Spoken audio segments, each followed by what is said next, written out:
Repairing a tire tube is one of those essential skills, and I think a lot of nuance is lost. I see lots of people doing it incorrectly and then getting super frustrated that their patch is not holding. In this video, I'm going to go through some common mistakes and how to avoid them.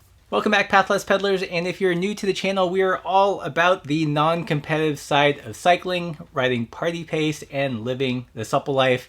If that sounds good to you, hit that subscribe button. Okay, before I start, get it out of your system. I know someone is writing, just go tubeless. The reality is a lot of people are still not running tubeless, nor will they ever switch to that technology. So I thought it would be worthwhile to give you guys tips about patching tubes. So the first big mistake is letting your glue dry out. So maybe you bought a patch kit a year, 2 years, 5 years ago, and then finally you get a flat and you try to repair your tire and you notice that vulcanizing rubber gluey stuff is all dried out.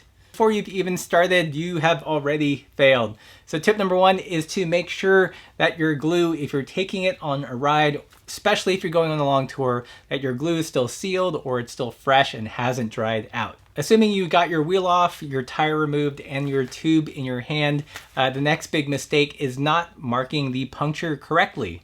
If you're using a repair kit where you have to sand down the area, that pinprick is going to disappear really quickly, so it behooves you to mark it well.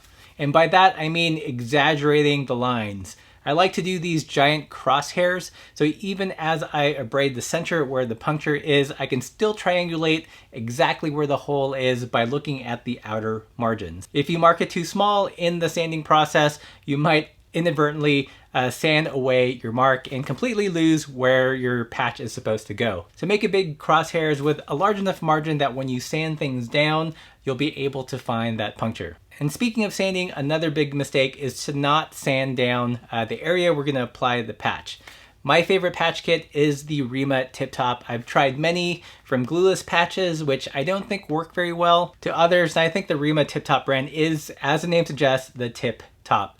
But in order to adhere the patch, before you add the vulcanizing cement, you do have to use the sandpaper. This gives some tooth to the rubber so it bonds well with the patch. But more importantly, if where you're going to put the patch runs along a seam, you definitely want to sand this down so it lays flat. If you don't, that's an area where the patch will lift up. So sand it well and get rid of the seam line. Another big mistake when applying glue is not waiting for it to get tacky. If you put the patch on while the glue is still really gooey and wet, it's just not going to adhere well. Basically, you want to give it about 60 seconds to 2 minutes, and a good way to test that it is dry enough to apply the patch is to take the back of your thumbnail, put on the glue, and if you see it lift up some glue, then you know that you're there. But if it's still gooey and wet, don't do it. Just don't do it because it's not going to stick. Once the glue is ready and it's time to apply the actual patch, another big mistake people see is not applying enough pressure to the edges of the patch.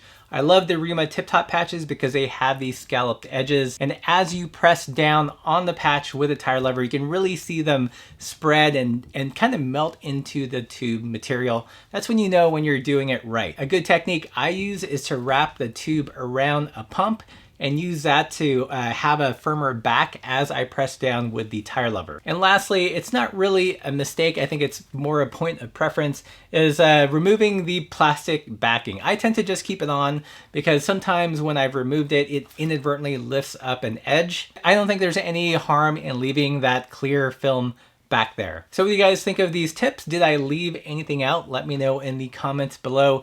And what do you think of the new space? This is officially the first video I am shooting in our new garage space. The set is not yet done. I do plan to decorate it with some more icons from the channel, so maybe a pair of Crocs. Some people suggested a fly rod or my banana shirt. What do you guys think I should hang back up here? Let me know in the comments below. Watch for new videos in this space, and as always, keep the supple side down.